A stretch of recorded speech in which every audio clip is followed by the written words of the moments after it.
friends, leaders of the human spiritual world, leaders of the human religious world,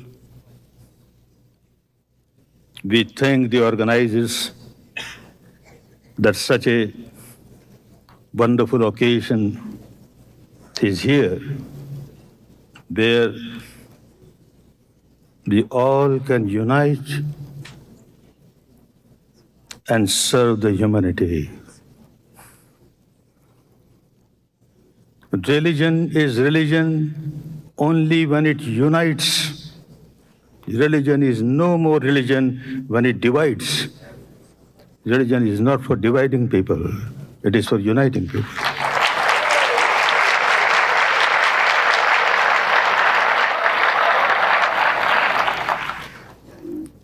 So much has been said about conversion, for conversion and against conversion. I am for conversion. I am not against conversion. But conversion not from one organized religion to another organized religion. No. Conversion from misery to happiness.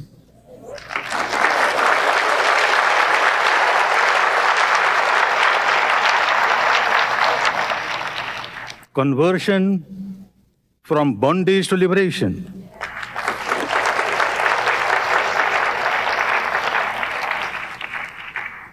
Conversion from cruelty to compassion.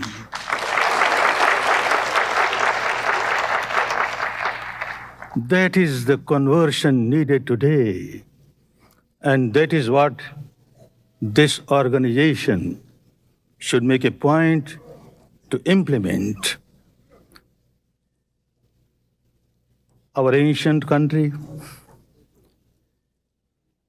had not only given message of peace and harmony to the world, to the humanity,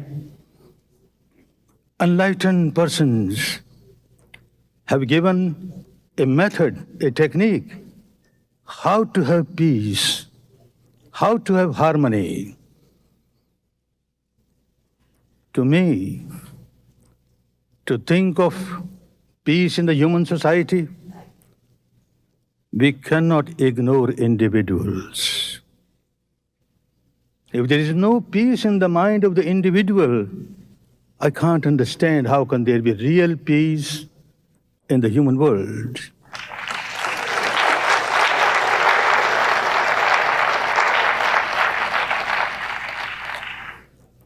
If I have an agitated mind, if I have a mind all the time full of anger, hatred, ill will, animosity, how can I give peace to the world? Because I have no peace myself. I am an agitated person. Therefore, the great enlightened persons have said, first have peace within yourself. So one has to observe whether really there is peace in me or not. All the sages and saints and seers of the world have given this advice: know thyself, know thyself. Not merely at the intellectual level, not merely accepting at the emotional or devotional level, at the actual level. When you start experiencing the truth about yourself, within yourself, at the experiential level, many of the problems get solved.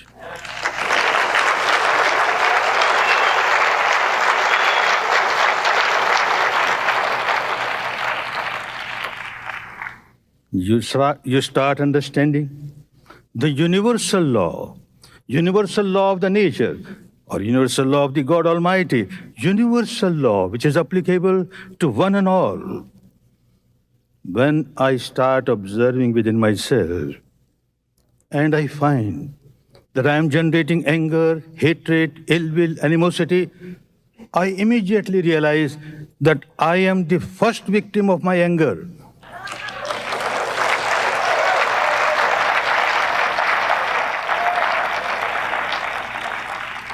I am the first victim of the hatred, animosity that I am generating within myself. Then only I start harming others. This is law of nature. If I observe within myself, I find as soon as I generate any negativity in the mind, there is a lot of physical reactions. My body starts burning, heated up, palpitation, tension. I am a miserable person. And when I generate negativity in me and become miserable, I don't keep this misery limited to myself. I keep on throwing this misery on others.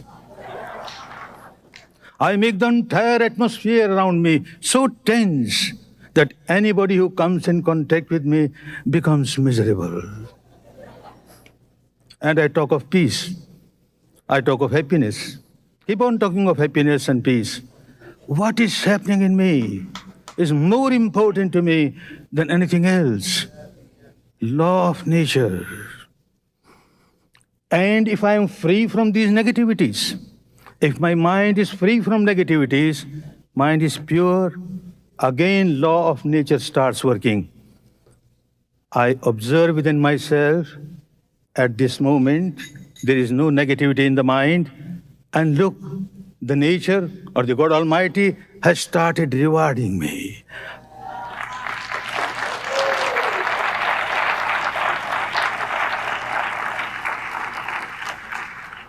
I feel so peaceful, so peaceful. As when I generate negativity, I observe, I become so miserable. So anyone belonging to this religion or that religion, this tradition or that tradition, this country or that country, when one breaks the law of the nature, one generates negativity in the mind, bound to suffer. The nature starts punishing this person. The hellfire within. One starts feeling the misery of hellfire within. This is the seed that I am sowing, the seed of hellfire within. After death, I will get nothing but hellfire. Law of nature is such. If I keep my mind pure, full of love, full of compassion, I enjoy the kingdom of heaven within myself.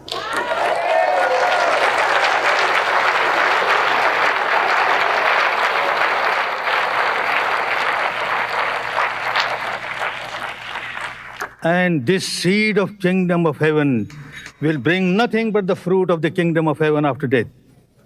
Whether I call myself a Hindu or a Muslim or a Christian or a Jain makes no difference.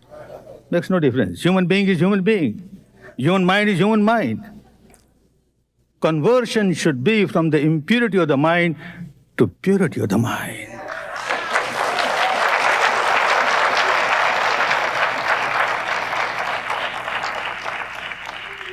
How people get changed. Such wonderful changes come. No magic, no miracle. It's a pure science of observing the interaction of mind and matter within ourselves. How mind keeps on influencing the matter, the body. How body keeps on influencing the mind. If we keep on observing, we understand the law of nature so clearly that as and when I generate negativity, I start suffering. And as and when I am free from negativity, I start enjoying peace and harmony. That can be practiced by one and all. A wonderful tradition, a wonderful technique given by the enlightened one in our ancient country and spread in the world. Even today, people from different communities, different traditions, different religions, they come and learn this technique. They get the same benefit. They continue to remain Hindu as Hindu, Buddhist as Buddhist, Muslim as Muslim, Christian as Christian. Makes no difference. Human being is human being. What makes the difference? But a big difference comes. They become real spiritual people, full of love, full of compassion, good for themselves, good for others. When I generate peace in my mind, the entire atmosphere around me gets permeated with the vibration of peace. Anybody who comes in contact with me starts enjoying peace. This is the real conversion which is necessary, nothing else.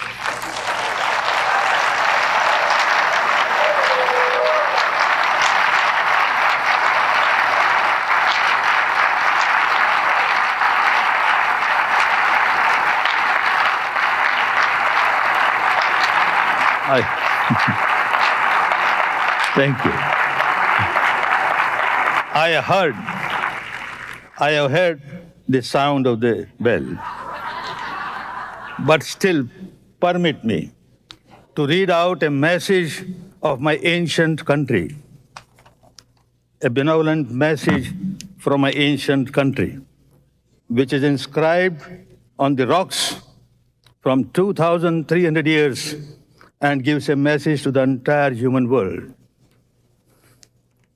The message of the great Emperor Ashoka, an ideal emperor, how an emperor rules. Now this message says, one should not honor only one's own religion and condemn other religions. Important message to the world of today. You keep on condemning others, keep on saying that mine is the best, mine is the best. You are creating difficulties for the human beings.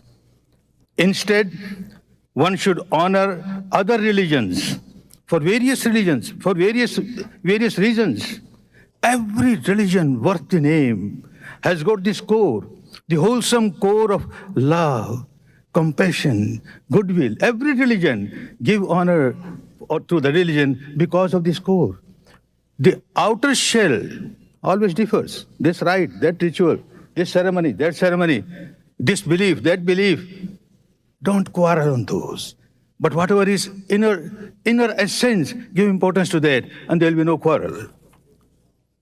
By so doing, one helps one's own religion to grow and also renders service to the religions of others. In acting otherwise, one digs the grave of one's own religion, understand? Big warning. And harms other religions as well.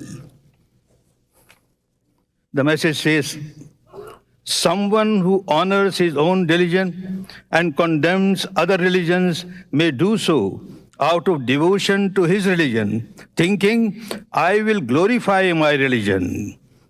But his actions injure his own religion more gravely. Now a message.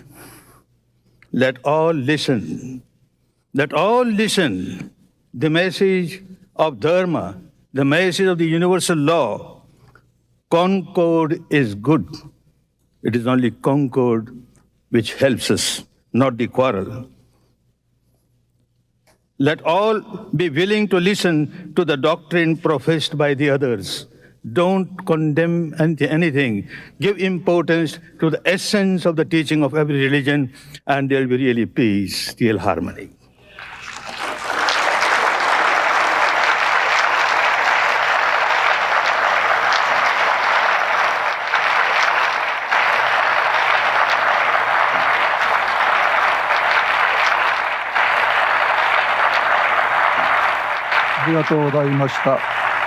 Thank you very much.